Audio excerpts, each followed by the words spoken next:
Chapter 23. A hard jolt shook the APC, and it dropped in free fall for a second. Billy felt a moment of nausea. She'd never done particularly well in zero gravity. Her stomach always twisted in what felt like a continuous drop from a great height. Then the little ship's wings caught the atmosphere again. Weight returned, and she swallowed as her belly recovered its composure.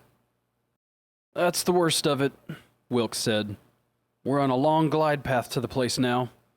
Might hit a few clouds on the way, get a little chop, but that's pretty much it." Billy nodded, not speaking. Would it be too late? Would Mitch still be alive? As much as anybody, Billy knew the dangers of the enemies her lover faced.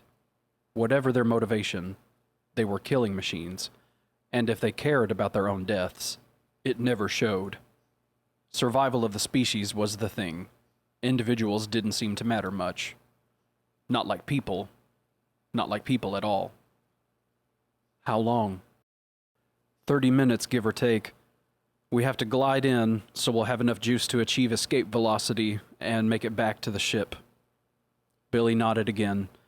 There was not much to say about that. There was a side passage to Bueller's left, and he put 30 rounds down it as he drew level with it, hosing the carbine back and forth at waist level. He really couldn't afford the ammo. He had only one more magazine, but the side corridor was dark, and he didn't want any nasty surprises. He got one anyhow. The atomic fire should have chopped any of the aliens standing between the knees and hips. Probably it did, but one of them must have been hanging on the ceiling or stretched out on the floor.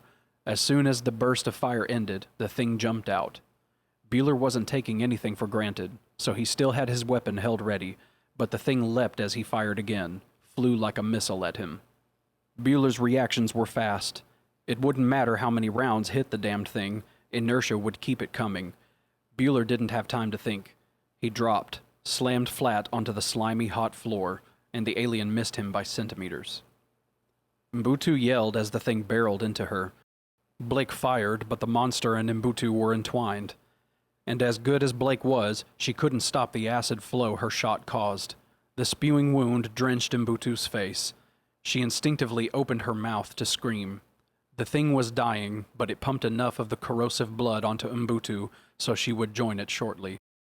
Maybe she might have survived were she in a full-ride military medicator, but she'll never make it that far.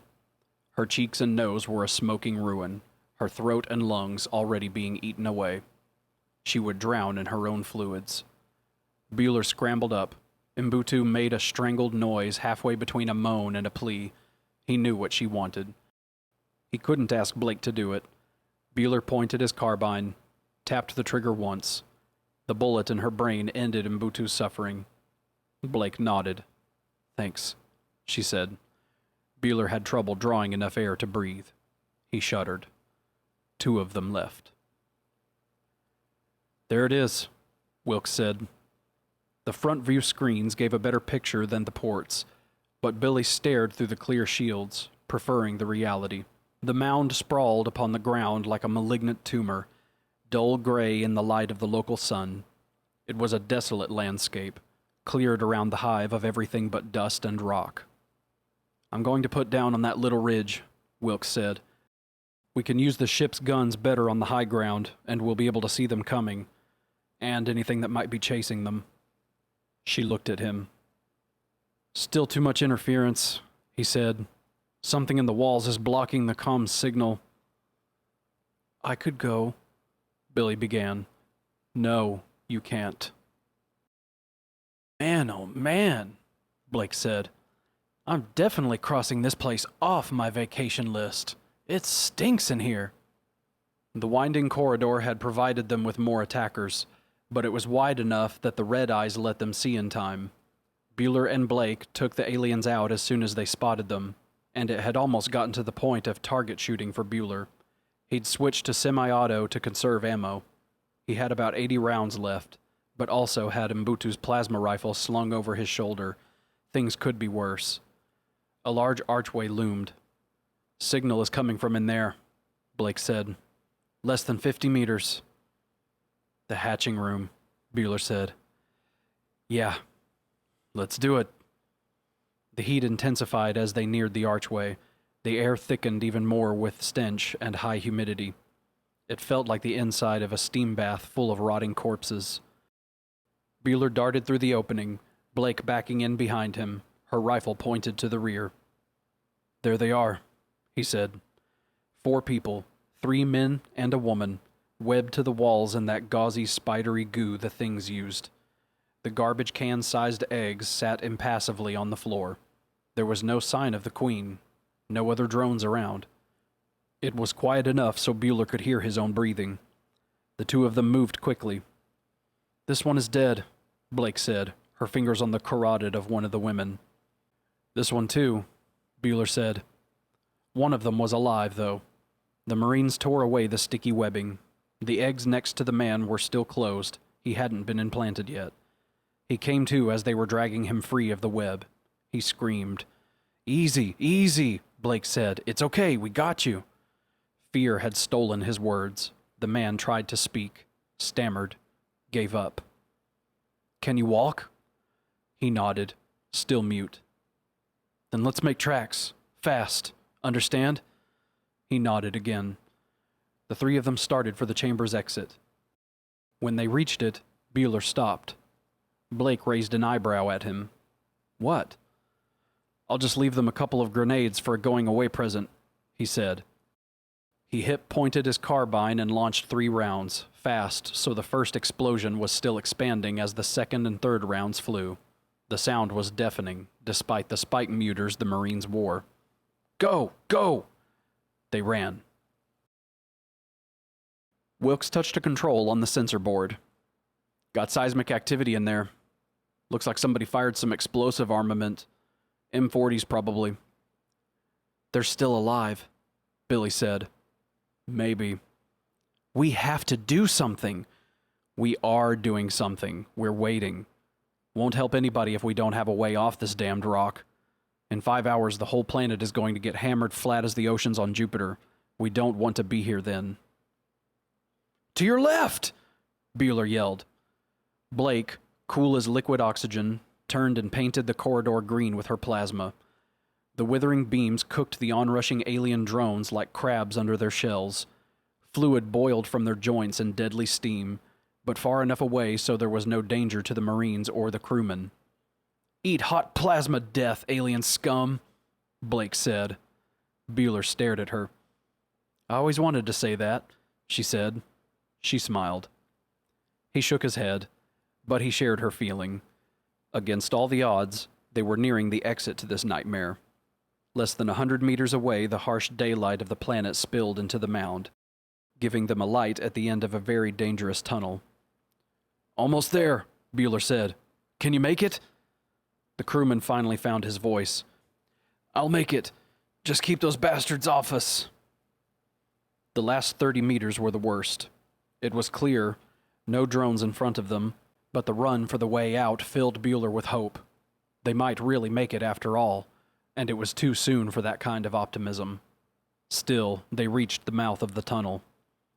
"Hello, sunshine," Blake said as they stepped out of the mound. Bueller had the tail. He kept his weapon and his gaze behind them, but the pressure of the light on his bare skin felt as good as anything ever had. Blake said, "Son of a bitch, our ride is here. There's the APC." Bueller spared a glance. Yes, there it was, on a slight ridge 500 meters away. Blake laughed. "Let's go home, folks." Bueller managed a chuckle. There was something wonderful about the air, bad as it was. And aside from Billy, he'd never seen anything quite as beautiful as that combat camoed dropship perched almost within spitting distance. "I hear that," he said. "Move out. I'll cover our asses." Blake led the crewmen down the incline from the mound along the dusty trail. "There they are," Wilkes said, his voice quiet and edgy. Billy jerked around, too far away to tell by direct visual who they were. 3 of them. 2 moving down the slope to the mound's entrance, 1 standing guard behind them. Billy reached for the view enhancer, tapped the magnification up, looked at the screen. The one in the entrance was Mitch. Alive. "Only 3 of them left," Wilkes said. 2 Marines and 1 crewman. Billy didn't care. One of them was Mitch. He was okay. That was all that mattered. First squad, this is Wilkes. You copy? A woman's voice came back. Glad you could drop by, Sarge, but I think the party's over. What say we pack it in and junk this place? Yeah, Wilkes said.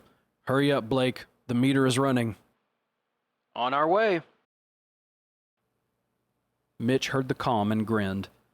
He stared into the darkness of the mound's gaping mouth. He started backing away, weapons still trained on the entrance. Hey, Billy, he said into his comm. Hope you kept it warm for me.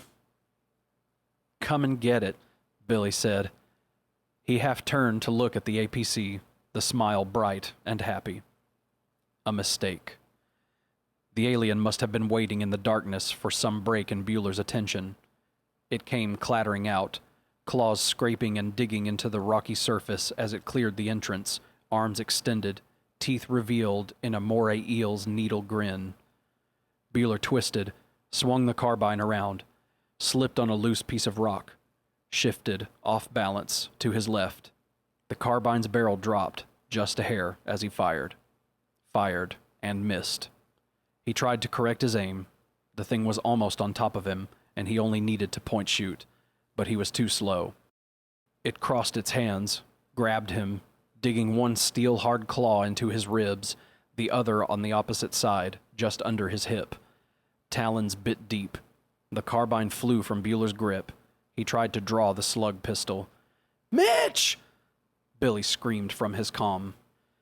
The alien flexed muscles hidden under its exoskeleton, cords filled with power a score of times stronger than a man could manage. Bueller felt the pain burn through his waist, a shattering bolt that short-circuited all his systems, filling him like a sudden plunge into molten aluminum. He managed to scream, then felt the unendurable shock as the thing tore him in half at the waist. Billy saw the parts of Bueller fall, saw his hips and legs fly one way, his upper body another, tumbling, and the white circulating fluid, not red blood, white, spraying like a milky fountain into the air under the alien sun.